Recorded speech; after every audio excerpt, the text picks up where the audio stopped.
Days after Women and Child Development Minister Maneka called for treating juveniles accused of heinous crimes like rape on par with adult offenders, the Supreme Court too has pressed for a more stringent Juvenile Justice Act.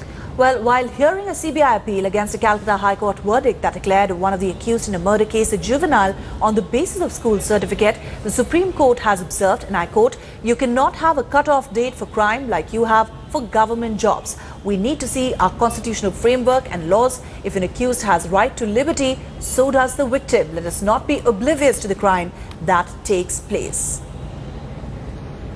Let's get in a word from our correspondent Jaskirat Singh Bawa, who's joining us on the phone line from the national capital. Jaskirat, strict words coming in from the Supreme Court.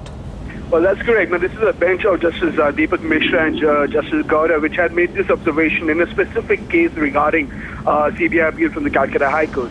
Now, this is a little contrary, in fact, quite contrary to what happened in March in the Supreme Court when petitions by Jyoti Nirbhaya's parents as well as Subramanian Swamy were in fact dismissed, which was seeking to enhance the punishment under the Juvenile Justice Act for heinous crimes and also for a retrospective attribution of a more serious or a more stringent act on the person specifically involved in the crime of December 16, 2012.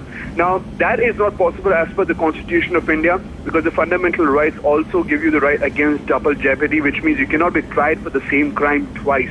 So there cannot be any retrospective action even if this particular act were to be made more stringent going forward. Of course, that would involve the Parliament's consent. Now, these are merely observations right now from a particular bench of the Supreme Court. However, it could perhaps be also an indication of the changing mood that the judiciary may perhaps have.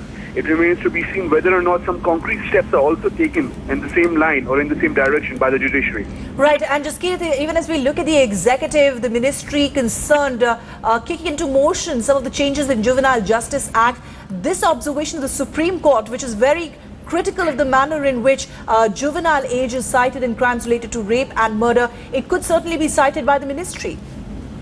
Well, perhaps that is also possible. On the 18th of June, the ministry had solicited responses from all NGOs as well as other stakeholders who had any suggestions to make as far as changes to be made to the Juvenile Justice Act, or whether the entire act is to be scrapped and a new act altogether has to be formed. Of course, the activists are already up in arms against any such suggestion. They feel that the government is hell-bent and has already made up its mind, and that they are not considering the socio-economic sense or the socio-economic factors that come into play with regards to juveniles who are involved in crime, especially the ones between the age groups of 16 to 18 who are the most vulnerable of the lot. They also feel that the statistics which actually have come out from the National Crime Record Bureau have actually been skewed or you could say conveniently twisted around to favor an argument in favor of making more stringent laws for people aged 16 and above who commit heinous crimes. Now, that's just the activists who are having their say about now. It seems that the government is hell-bent upon, in fact, making this a more stringent act. And from all indications that we've been getting so far, it seems that they will be going ahead and perhaps be drafting a bill in that favor.